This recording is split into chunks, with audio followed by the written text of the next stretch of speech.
네, 안녕하세요. 중국 공산당과 인민해방군, 글로벌리스트 흑막 세력, 악마의 내러티브 사제들, 이 세 집단에 대한 전 세계 가치지향 애국 민중의 투쟁을 매일매일 전해드리고 있는 세뇌 탈출입니다. 오늘은 이제 한국 대선과 관련해서 국힘 쪽 이제 대선 후보들, 지금 경선 상태의 경선 후보들이 최소한 세 가지에 대해서 공약을 공통으로 내걸어야 된다. 세 가지 이슈에 대해서. 하나는 탈원전, 두 번째는 그 여론 및 선거 조작, 세 번째는 코로나 농단. 이 셋에 대해서는 주권농단 사건으로 규정을 하고 공통의 공약을 내걸어야 된다. 어떻게 처리해야 할지. 이 점에 관해서 경기대학교 조성환 교수님을 모시고 같이 이야기 나눠보도록 하겠습니다. 안녕하세요. 네, 안녕하세요. 이게 뭐 얘기를 참 무거운 얘기인데 얘기 들어가기 전에 먼저 자율구 동력 부탁 말씀 잠깐 올리겠습니다. 신한은행 140-012-108493 주 백모 프로덕션입니다. 참으로 어려울 때인데도 꾸준히 저를 도와주셔서 백모 세뇌 탈출 두벅두벅 진행할 수 있습니다. 감사합니다. 이 세 사건을 우리가 이제 주권농단 사건으로 규정을 하죠. 예. 이게 이제 세 사건을 딱 간단하게 정리하면 간단하게 이제 그 꼽아보면 어떻게 되죠? 다시 한번 꼽아본다면. 원전 파괴, 뭐 탈원전이라고 그러죠. 네네. 근데 이건 사실은 대한민국 국가 안보와 국민 안보의 가장 근본적인 네네. 그겁니다. 두 번째, 무수히 많은 우리 일상에서 여론이 조작되고 있고 선거도 공작이나 조작이 되고 있습니다. 예. 그다음에 코로나가 이 자의적인 통치를 위한 수단으로 농락되고 있는 그런 상황입니다. 네네. 그래서 이를 주권농단, 3대 주권농단 사건으로 규정을 하고 뭐 국정농단이 아닙니다. 이건 주권농단이에요. 우리 국민들의 우리의 존재를 지금 위협하는 거예요. 예, 그래서 여기에 대한 대처를 지금 국힘 경선 후보들 한 10명이 공통의 플랫폼, 공통의 공약 플랫폼으로 나눠야 된다. 예. 구체적으로 좀 살펴보죠. 그러면 3대 공약이 어떻게 나타나는지. 원전 파괴는 지금 우리 현행 법상 대통령이 국민투표에 부의할 수 있는 아주 딱 맞아떨어지는 항목입니다. 그렇죠. 예. 왜냐하면은 여러분들이 뭐 국민투표가 사실은 주권자가 주권을 행사하는 구체적인 방법은 두 개입니다. 하나는 대표자를 뽑는 위임 투표. 그다음에 두 번째는 국민투표예요. 국민투표는 자주 쓰여서는 안 되지만 필요할 때는 특히 국회가 우리가 견딜 수 없는 상황으로 타락을 하거나 난잡해지거나 할 때 사용할 수 있고, 이거는 유신헌법 때, 특히 사공화국 헌법 때는 대통령이 입법 사안을 말하자면 새로운 국회에서도 말을 안 듣게 되면은 입법 사안을 우회하기 위한 수단으로 써서 이게 독재의 수단으로 될 수 있는 수단이었습니다. 근데 그걸 프레비사이트라고 그래요. 신임 투표라고 그래요. 대통령이 어떤 정책이라도 국회에 부의하지 않고 국민들한테 직접 주권자의 의사를 받는 방법인데, 이게 너무 자주 되면은 또 입법 사항으로 충분히 할 수 있는데도 국민투표로 자주 일어나게 되면 독재가 되죠. 근데 사실은 유신헌법에서 5강국 헌법을 바뀔 때 딱 두 개 변경을 했어요. 하나는 국민투표 조항을 외교 안보 통일과 국가 안보의 중요한 영향을 끼치는 정책의 하나여. 이걸 레퍼런덤이라고 그래요. 국민투표에 부의할 수 있다. 대통령의 가장 중요하고 고유의 권한입니다. 그런데 이제 문제는 탈원전은 지금까지는 뭐 우리가 에너지다, 경제다 뭐 이런 식으로 해서 하나의 부분 정책으로 이야기했지만, 그거는 국가 안보를 이루는 가장 권한적인 인프라예요. 이거 저거 국민투표 걸면 한 70% 나올 걸? 70%가 넘을 거예요. 네, 70, 80% 나올 거예요. 그러니까 원전을 우리의 기본 에너지로 써야 된다. 그러니까 제 생각에는 지방선거 때 같이 걸면 또 이게 또 저기 지방선거를 뭘로 쓰느니 마느니 그런 뭐 이야기가 그런 있죠. 것 달리니까 6월 말쯤 국민투표에는 사전투표가 있나 없나 저 잘 몰라서. 내가 오늘 아침에 다 체크해봤는데 예. 사전 투표 없고 네네. 그 다음에 국민투표에 대해서 일반적인 이야기는 한번 결정을 하게 되면은 국회에서 국민투표 사안을 했을 경우에는 논쟁을 못하게 돼 있습니다. 예, 그러니까. 근데 예. 대통령이 부의한 국민투표에 대해서는 각자 네네. 찬성과 반대 이렇게 되면 이제 찬성 반대 운동을 할 수 있다. 운동을 할 수 있다. 예, 예, 그런데 예. 굉장히 좀 이제 절도 있는 운동을 할 수 네네. 있게 돼 있습니다. 그래서 예를 들면은 6월 말 7월 초에 국민투표가 5월 달에 취임하니까 예. 국민투표 걸고 저기서 압도적으로 하면 문재인 정부가 이게 얼마나 황당한 이 에너지 정책을 폈는지 폭로함과 동시에 예, 예. 국민의 의지를 결집을 해서 이제 그 국회를 압박하고 또 문팔육 세력을 압박하는 예, 예. 굉장히 그 좋은 수순 같아요. 그렇죠. 제가 봐도. 예. 그리고 이거를 국민투표 걸겠다라고 그 표방하는 순간 예. 아마 국힘 당 지지율과 예, 예. 국힘 후보 지지율에 있어서 예. 최소한 100에서 한 300만 표 정도가 움직일 것 같은데. 저는 뭐 한 300만 정도는 네네. 움직일 수 있고 그러면 지금까지 말하자면 문팔육 세력과 네. 혹은 YS 이후에 대한민국의 대통령들이 난잡하게 파퓰리스트적인 무책임한 여러 가지 그 이건 파퓰리즘도 아니에요. 그러니까 이거. 거의 예, 예. 국가 해체적인 그런 요소인데 이제 그 수준에 이르지 못하더라도 말하자면은 지금 노동정책 뭐 등등등 해서 사실은 그게 개인 영역이지만 개별 영역이지만 네.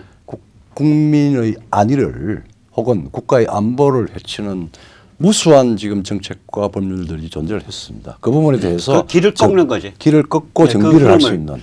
얘들이 이제 법을 뭐 수백 개 이상 만들었다고요. 국가 그렇죠. 파괴법을 네. 지금 국회가 네, 반헌법. 그것에 그러니까 탈원전을 빌어가지고 국회를 그냥 정면으로 니들 뭐 해온 거야?라고 심판하는 투표예요 이게. 그렇죠. 예.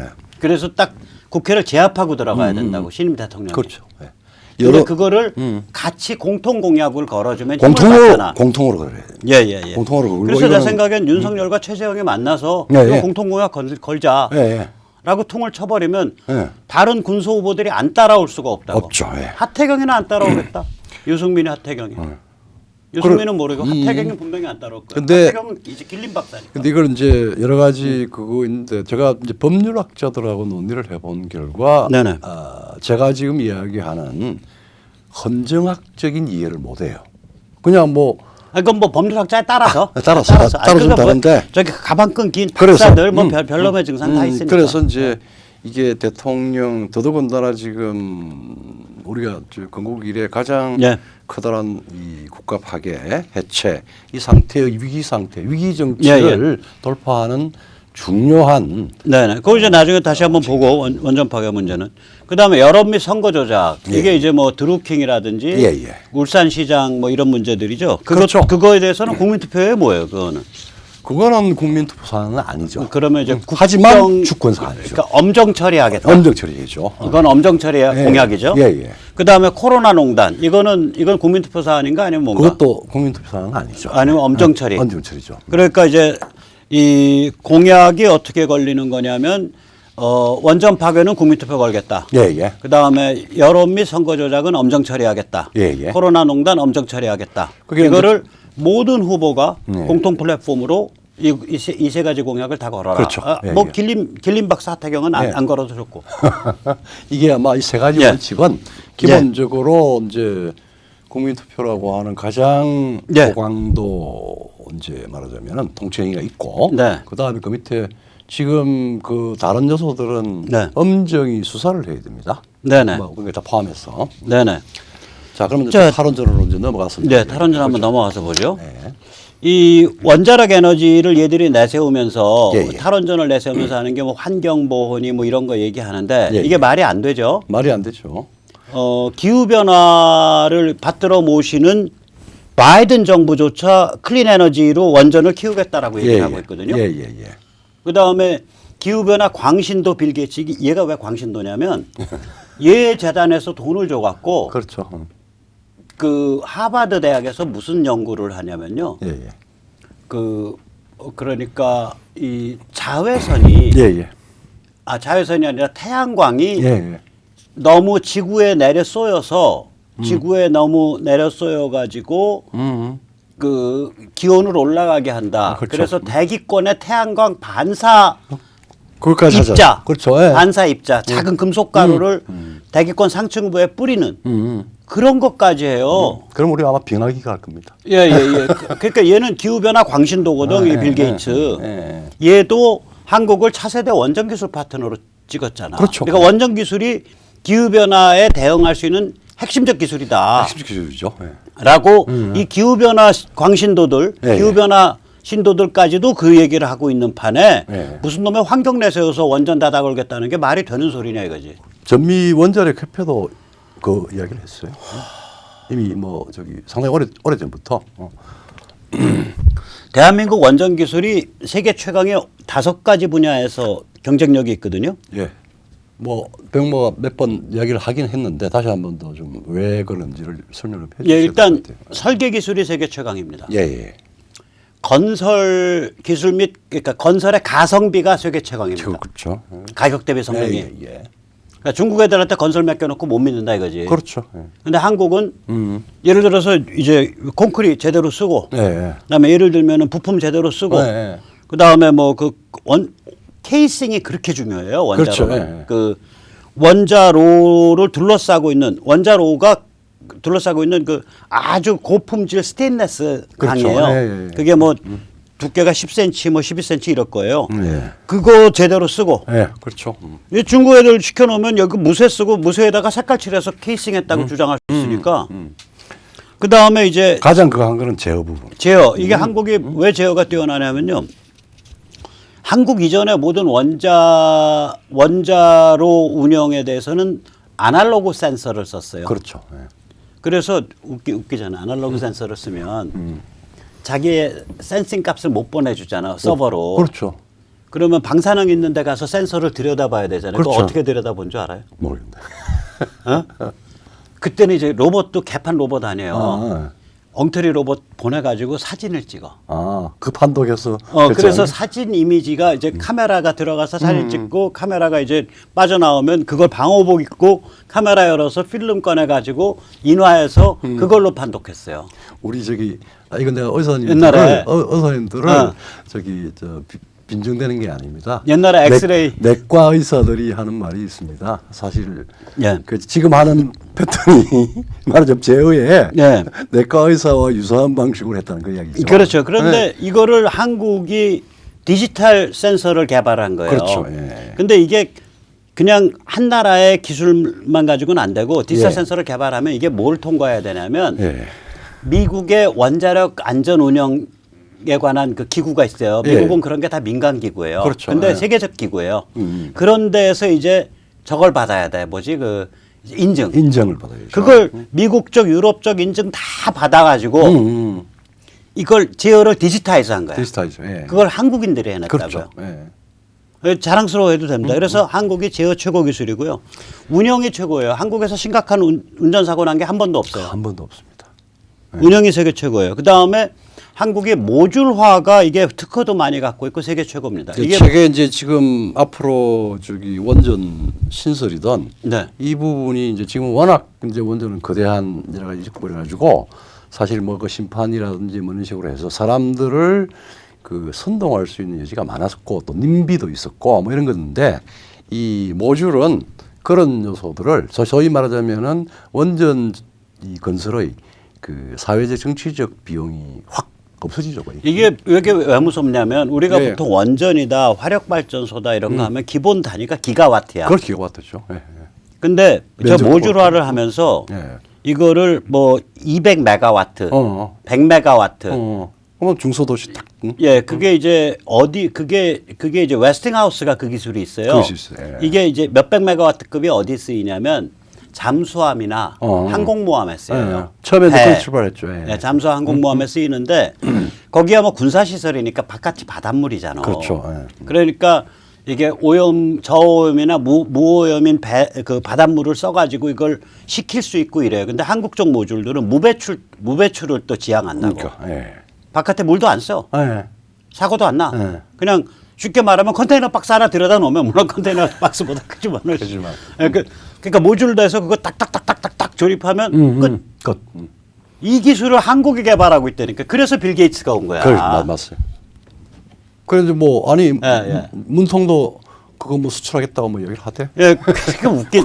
이렇게 5개 분야에서 족탈불급의 최강 기술을 갖고 있어요. 한국 원자력 산업이. 그런데 아까 말씀하셨듯이 원전은 이게 그 국가안보 1번지라면서요. 그 얘기 좀 정리해 주시죠. 그게 이제 되게 지금 우리 특히 이제 엔지니어 공학 교수들은 자꾸 이 에너지 문제로만 생각을 하는데 네. 저 같은 정치학을 하는 사람들은 사실은 20세기 안전 보장에 가장 중요한 게 핵이에요. 그리고 그러니까 무기로서나 에너지로서나 핵이지. 핵이죠. 그다음에 두 번째로 지금 이번 여름에 탈원전 해놓고 다시 돌렸잖아요. 네.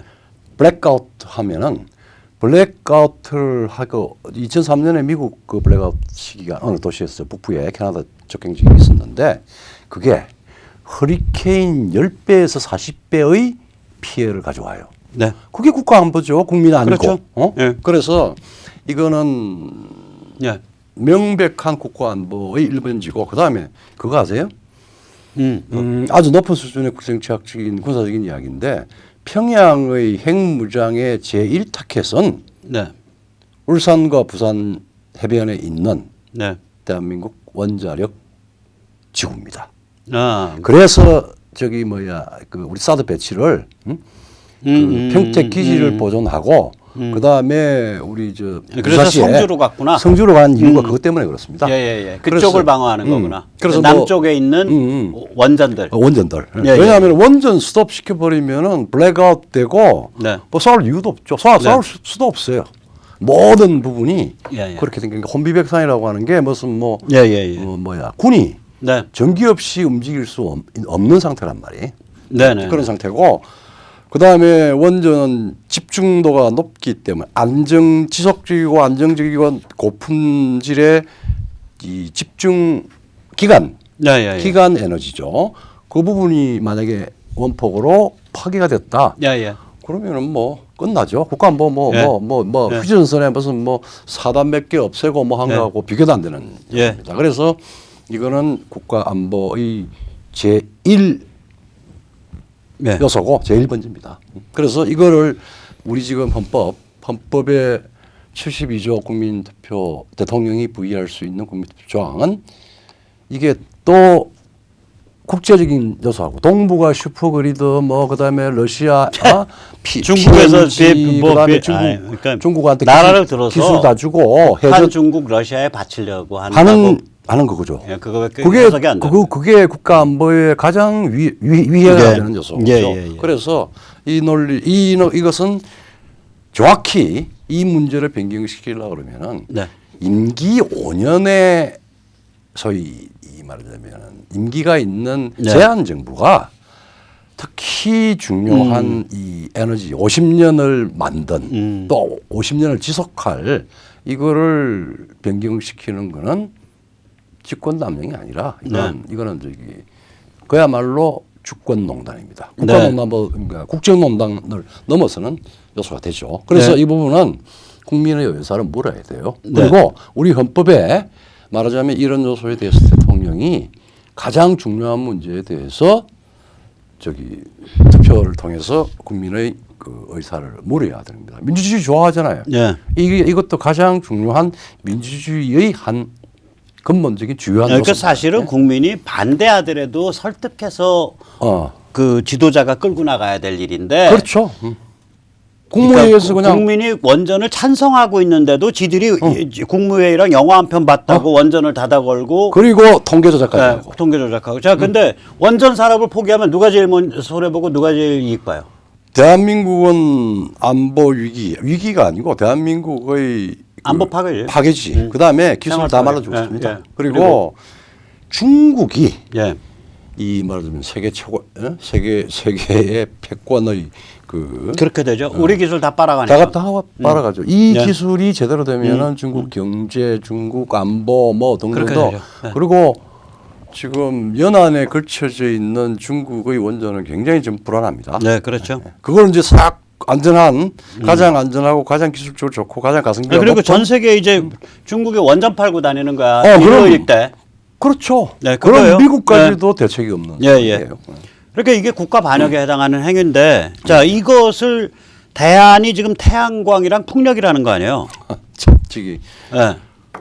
북한의 주체 농법을 해서 계단식 농지. 농지 짓는 거나 똑같은 겁니다. 계단식 농지 지어갖고 홍수 났듯이 우리는 계단식 태양광이야. 계단식 태양광입니다. 북한과 남한의 닮은 꼴. 그리고 지금 저기 신안 네.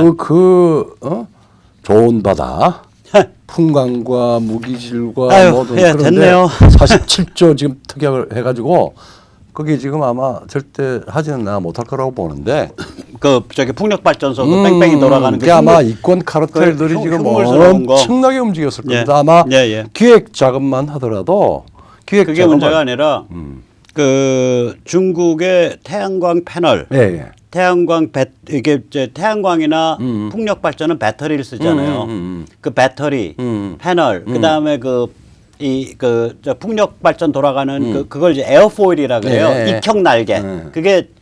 그거가 중국이 지금 세계 최대 그렇죠. 생산자예요. 태양광은 이미 들어왔고 그러니까 미국 기술을 예, 뺏었어. 뺏었죠. 예. 중국이. 근데 이제 제 이야기는 무슨 이야기냐면은 그래서 그거를 다루는 업체들이 네. 중국 공산당에서 낙점받은 한국 업체들이 돼요. 그 이제 저는 그거보다 더 좀 그거한 요소를 얘기하는데 자 저기 이 신안 거의 신안 앞바다부터 시작해서 전남 이 가장 아름다운 가장 환경적으로 좋은 이 지역을 47조로 들어서 풍력을 하겠다. 그 다음에 새만금을 그건 임종석이가 했습니다. 비서실장이 있을 때 새만금을 이제 태양광을 두겠다 하는데 그거 절대 못할 겁니다. 근데 지금 마지막 중간에 태양광 패널이 오고 지금 많이 들어왔지만 패널이 들어오고 배터리 수입하고 그거는 날개 수입하고 그거는 그 사람들이 속는 겁니다. 지금 이 47조를 위해서 설계를 하고 기획을 하고 하는 초기 기획 비용이 10% 내지 15%가 들어가요. 그걸 PF를 받아요. 예. 그 돈이 어디로 가느냐? 그건 부패입니다. 그리고 내년에 이거는 스톱시켜야 되는 예. 일이고 그래서 지금 이에 열을 올리면서 분위기를 잡는 게 이제 말하자면 문팔육 전체가 지금 다 달라붙어 가지고 그 무슨 위원회를 만들어서 네. 정부에서 공식 결정했죠. 공식 결정했습니다. 엊그저께. 네. 이 문팔육이 만들어낸 건데 정부가 채택을 했어요. 오늘 아침에 아주 제 그냥 모든 신문에 다 깔렸는데 원전을 10%로 하고 2035년까지 태양광하고 풍력을 71%로 하겠다. 이건 가장 추잡한 정책입니다. 야, 추작 악랄하죠. 악랄하죠. 이거는 국민투표로 결정해야 될 국민주권 사안이에요. 이게. 예, 맞습니다. 그래서 이 대선 후보는 예. 원자력을 기본 에너지로 삼을지 여부를 국민투표를 붙이고 예. 원전 파괴 국정농단을 예. 지금 최재형 후보도 그거고 그거. 또 검찰 검찰도 쪽도 그래가지고 좌천됐고 됐고, 예. 원전 파괴 국정농단을 엄정 수사를 공약으로 해야 하고 된다. 책임도 물어야 됩니다. 예, 예. 그렇습니다. 이거는 뭐 예. 이 직위 고하를 네네. 논문하고 물어야 되는 네. 상황입니다. 자, 그 다음번에 이제 두 번째 공통 공약 내걸어야 될 게 여론 조작 및 선거 조작이 이게 국민주권 파괴다. 이것에 대해서 엄정 처리하겠다를 공약으로 내걸어야 되는데 지금 드루킹을 보면 우리가 깜짝 놀랄 게 뭐냐면 드루킹이 감옥에 갔고 김경수도 감옥에 갔단 말이에요. 예. 뭘로 감옥에 갔냐? 웃기지도 않습니다. 예. 제목이. 뭘로 감옥 간 거예요? 네이버 영업방이죠, 뭐. 네이버 영업방이에요. 예. 국민은 없어 피해자에. 필요 없어요. 법 체계가 국민을 법 피해자로 규정을 못 해요, 저게. 지금 지금 법이. 그러면 저게 왜 그러면 내란죄를 적용하려고 들면 내란은 합동인 경우에만 해당이 돼요. 그다음에 그럼 반란죄를 적용하려고 그러면 반란은 군형법이고. 군형법이에요. 외환죄를 적용하려면 북한과 연결이 돼 있어야 돼요. 그렇죠. 예. 그러니까 증명돼야 돼. 예. 그러니까 내란, 반란, 외환 이게 다 저기 그 국기문란 범죄인데 그렇죠. 국기문란 범죄에 저게 적용이 안 되는 거라. 안 되는 거죠. 예. 그러면은 여의도가 지금 드루킹 터진 지가 몇 년인데 4년인데 예. 여의도가 저기 작업을 했었어야 되는데 물론 이제 뭐 아무 법안 발의 없었잖아 저거. 법안 발의 없고 그냥 특검한테 맡겨버렸죠. 그러니까 그래서 특검이라도 열심히 해가지고 김경수까지 어쨌든 기소해서 감옥에 이제 언도까지는 했는데 정치적인 차원에서 여의도에서 혹은 입법적인 차원에서 여의도에서 네, 그러니까 여의도는 아무런 걸 예, 저걸 여의도가 국힘이 전혀 효과적인 그 법안을 못 내놓는 거 보면 국힘 전체가 바보든지 아니면 직무유기범들이에요. 그러니까 전응아들인지 국회의원 108명이 전응하든지 직무유기범들이에요. 당신들 똑바로 들어. 안 그러면 저 문팔육이 간첩이든지 뭐 그런 거예요. 그렇죠. 예. 그래서 이게 국회 정상화 이후에 첨단 소통 기술을 악용한 여론조작 범죄 가중처벌법 가칭. 예. 그래서 첨가법을 만들어야 된다. 이것도 이제 사실 특별법이나 입법 뭐 소급법이나 뭐 이런 것들을 만들 수가 없고 지금 현재라도 지금 당장 아니 소급 조항 넣어야죠. 드루킹까지. 그러면 소급법이에요. 그렇죠. 예. 첨갑 이게 말하자면은 그러니까 첨단 소통 기술을 악용한 여론 조작 범죄 가중처벌법입니다. 이걸 줄이면은 첨가법을 첨가해야 됩니다. 첨가법이죠. 첨가법. 그리고 드루킹 사태까지 소급 적용 항목을 두어야 예. 그 전모를 말하자면은 국민들한테 그 진실을 알리고 이건 거의 이거 국기문란법에다가 네. 저기 그러니까 이게 저거랑 동일한 법이 돼야 돼요. 그 저기 첨가법은 그러니까 아까 말씀드린 내란법, 반란법, 내란죄, 반란죄, 여적죄랑 같은 급이야 이게. 예. 그렇게 돼야 돼요. 그러니까 그렇죠. 4대 법이 돼야 돼요. 왜냐하면 지금 현재 우리가 지금 국보법까지 하면 5대 법. 국기문란에 관한. 사이버 문제가 예. 외국으로부터 특히 북한과 중국으로부터의 이 문제가 들어가 있고 중국은 뭐 우모당이다 우리 또 그렇죠. 이 우리 내부에 들어온 교포들 중국인은 들의 그 중국 공작에 굉장히 많이 이용이 되고 있다라고 하는 게 우리가 거의 피부로 느끼고 있는 상황인데 이것도 포함되게 됩니다. 예, 그러니까 첨가법의 수사 처벌 대상이 외국도 포함돼야 돼요. 그러니까 그렇죠. 저거 이제 해킹 같은 거 이제 접속 기록 그거 그 뒤지면은 다 나와요. 이제 그 발원지가 중국이다. 특정 시간대. 이 간접 증거는 예를 들어서 이런 거예요. 미국 쪽에 중국 인민해방군 수십만 명이 해킹하거든요. 그렇죠. 예. 그 해킹 시간이 예. 뉴욕 타임 기준으로 뉴욕 시간 기준으로 그렇죠. 예를 들면 밤 몇 시부터 새벽 몇 시까지야. 그게 인민해방군 근무 시간이랑 같아요. 그러니까 중간에 또 점심 시간은 또 비어. 비어 맞아요. 그 인민해방군 근무 시간이랑 같아. 이게 그래서 그 저건 뒤지면 나오기 때문에 그러면 이제 중국에 대해서 우리가 엄중 항의하고 중국 인민해방군을 저 법에 의해서 한국 법정에서 기소를 해야 돼요. 기소를 해야 되죠. 그래서 만약에 중국 정부가 저기에 대해서 제대로 조치를 안 하면은 그다음에 한국 내에 들어와 있는 중국 자산을 압류하면 돼요. 중국은 다 국영 기업들이니까 그렇죠. 여기 테헤란로에 있는 중국 은행 자산 싹 압류해도 괜찮아요. 네. 저렇게 가야 되는 거예요, 네. 저게.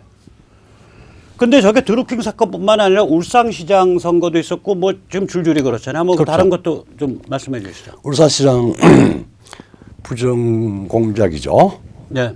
특히 이 부분에 대해서는 지금 이제 검찰 수사까지 있었습니다. 예. 근데 검찰 수사를 해서 완결 단계에 인사이동을 시켜버리든지 예. 이런 식으로 해서 이제 사실상 수사방해라고 하는 예. 요소가 게재가 돼 있고 국민들 알만한 거 한번 다 압니다. 예. 그리고 재판 진행도 지금 굉장히 지연이 되고 있어요. 예. 그 다음에요. 의도적으로.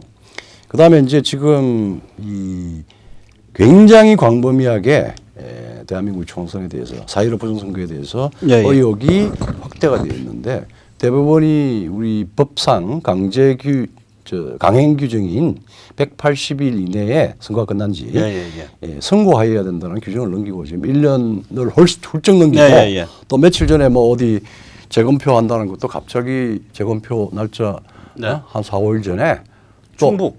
충북 10월 1일로 그냥 거의 한 달 자기들 마음대로 또. 2주를 또 옮겼어요. 네. 뭐 그런 식으로 해서 말하자면은 사법 쟁소 선거 주권 그 범죄에 대한 예, 예.